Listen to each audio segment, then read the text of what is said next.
حضرت سیدنا عمر رضی اللہ تعالی عنہ جلیل القدر ہستی ہیں جنہیں حضور علیہ الصلوۃ والسلام نے اللہ تبارک و تعالی سے مانگ کر لی۔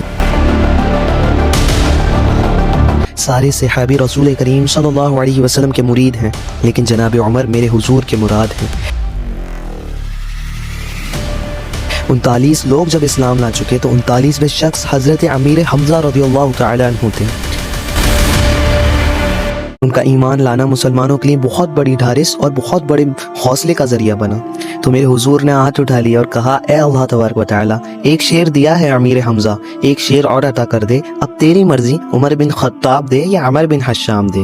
حضور دعائیں مانگ رہے ہیں اور یہاں عمر بن خطاب رضی اللہ تعالی عنہ ہاتھ میں تلوار لیے غیظ و غضب سے بھرے ہوئے گھر سے نکلتے ہیں کہ وادی اسلام کا چراغ بجھا ہی دینا ہے آج مجھے۔ راستے میں ایک صاحب ملتے ہیں اور کہا کہ عمر، تیور کوئی اچھے نہیں لگتے، خیر تو ہے، کدھر جا رہے ہو؟ کہا چراغ اسلام کو بجھانے جا رہا ہوں، یہ روز کا مسئلہ ختم ہونے لگا ہے میرے ہاتھوں۔ مسکرا کے بولے کہ گھر کی خبر تو لے لو۔ کہا میرے گھر کو کیا ہوا؟ کہا تمہاری بہن فاطمہ بھی نوکر بن گئی ہے رسول اللہ صلی اللہ علیہ وسلم کی۔ غصے سے بھرے ہوئے اپنی بہن کے گھر کا رخ کرتے ہیں، اندر سے قرآن پڑھنے کی آواز آ رہی ہے، غصہ اور بڑھ جاتا ہے، دروازے پر زور زور سے کھٹکھٹاتے ہیں۔ اہل خانہ سمجھ گئے کہ ماجرا کیا ہے، گرجدار آواز ہے جناب عمر رضی اللہ تعالی عنہ کی، دروازہ کھولو دروازہ کھولو، اور جلدی سے معلم کو چھپا دیا اور بہن نے آگے بڑھ کر دروازہ کھولا۔ عمر نے کہا کہ تم صابی ہو گئے ہو، تم نے دین چھوڑ دیا ہے، تم نے بتوں کی وفا ترک کر دی اور یہ بے تحاشا مارنا شروع کیا۔ بہن کا سر پھٹ جاتا ہے، خون بہنے لگتا ہے اور یہ مارتے چلے جاتے ہیں۔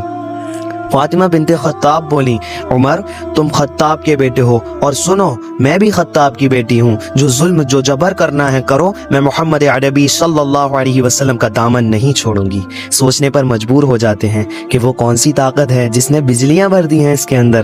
حضرت عمر بن خطاب رضی اللہ تعالی عنہ نے کہا، جو تم پڑھ رہے تھے مجھے بھی سنا سکتے ہو کیا؟ فاطمہ نے کہا، غسل کرنا ہوگا تم کو۔ عمر اپنا بدن دھو رہے ہیں، دیکھیے میرے دوستو، اور اللہ تبارک و تعالی ان کا دل دھو رہے ہیں، سبحان اللہ۔ اتنے میں معلم قرآن بھی لے کر کے آ جاتے ہیں اور قرآن کی تلاوت شروع ہونے لگتی ہے۔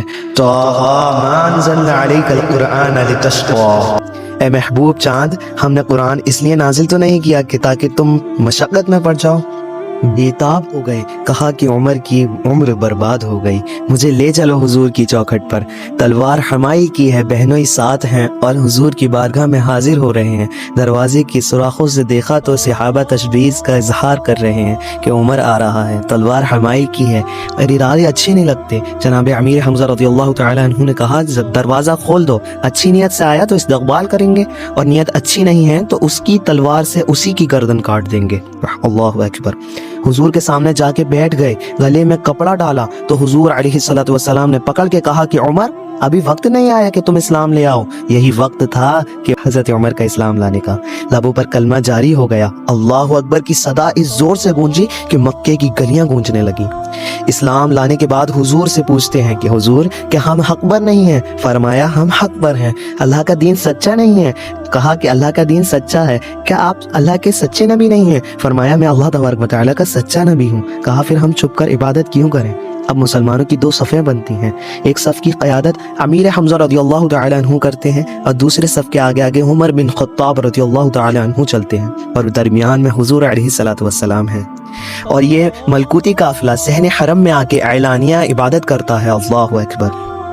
حضرت عبداللہ ابن مسعود رضی اللہ تعالی عنہ فرماتے ہیں، عمر کا اسلام لانا اسلام کے لیے عزت کا سبب بنا، اسلام کے وقار کی علامت بن گیا۔ ایک ایک کے دروازے پہ جا کے کھٹکھٹا کے کہتے ہیں، اور وہ لوگ جن کے گھر پہ حضرت عمر گئے وہ لوگ تو کچھ اور خبر سننے کے لیے بے چین تھے کہ یہ تو وادی اسلام کو ختم کرنے گیا تھا، اس کی زندگی کا چراغ بجھانے گیا تھا، اب کوئی اچھی خبر لایا ہوگا۔